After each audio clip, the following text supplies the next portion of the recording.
Էլեկտրոնային գրիչների մասին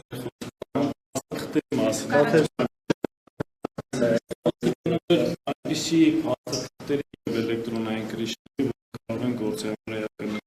ունեցող տեղեկություններ պարունակեն, սենց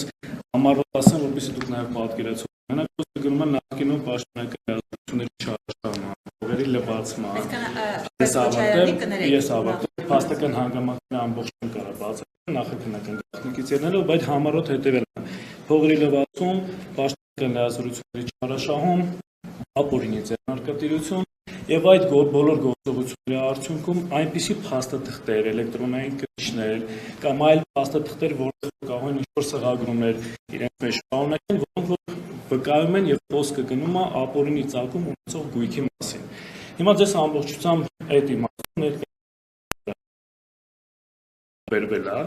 նախ ապօրինի ծագում ունեցող որևէ հատկանիշ չի պարունակում, հիմնականում հուշանվեր կամ ինչ-որ այնպիսի առարկաներ, որոնք որևէ ախրս չեն կարող ունենալ գործի փաստական հանգամանքների հետ։ Սակայն միգուցե հարցը առաջանա, ինչ են այդ դեպքում այդ առարկաները վերցվել։ Պատասխանը շատ ընդհանրական է այդ մասով, որը որ տալիս է վարույթ իրականացնող մարմինը, դե քննություն կատարենք, պարզենք սա ինչի հետ կապված։ Ավելին ասեմ, նույնիսկ առերևույթության մակարդակում երևում է այս առարկան, դրա պատկանելությունը եւ այնպես նույնիսկ քննություն կատարելու, որպես այդպեսի կանոնադրություն չկա, որպեսզի հասկանան այս առարկանի որ աղերս կարող ունենա այն հանգամանքները,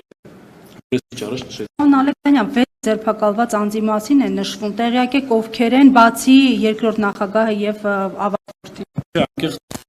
ուզարկություն ենք մասնակցում, ինչ որ տեղյակ ենք մամուլից, որը մեկնաբանություն այս մասում կարող ասել։ Ես ընդհանրապես մի բան ֆիքսեմ, այդ բոլորը հայտնի է, որ Քոչարյանը հանդիսանում է պատգամավոր։ Բար այդտեղ պետք է մենք վերանանք հետևյալ հարցը, թե առասարակ այս խուսափությունը եթե անօրինական, ինչու է անօրինական կամ առասարակ օրինաչափ չի։ Պատասխանը շատ ակնհայտ է, օրինաչափ չի, որտեղ ըստ էության Քոչարյանը հանդիսանալով այժմ պատգամավոր օժտված է անձեռնամխելիությամբ։ Իսկ պատգամավորի անձեռնամխելիությունը կարող է հաղթել ոչ միայն անազատության հետ չկապված կամ կապված որևէ գործողության կատարման, այլ նաև փաստացի քրեական հետապնդման իրականացման առումով։ Հիմա տեսեք, դե յուրը Լևոն Քոչարյանը չունի որևէ կարգավիճակ, բայց դե ֆակտո ունի կարգավիճակ, ունի մեղադրական դե ֆակտո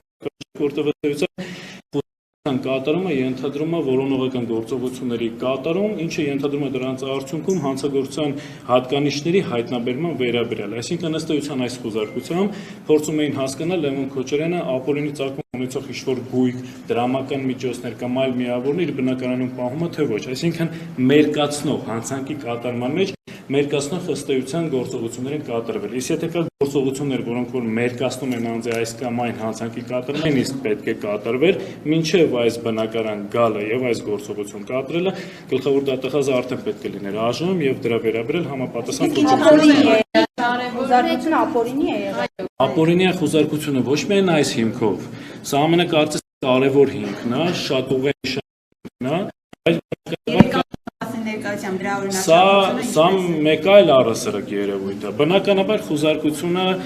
կատարման ընթացքի վերաբերյալ որպես այնպիսի ինչ-որ ագրեսիվ գործողություններ չեն կատարվել, պետք է հանուն արդարության սրա մասին նշեմ, բայց պետք է նաև հաշվի առնենք հետևյալ իրավիճակը, որ Լևոն Քոչարյանի 1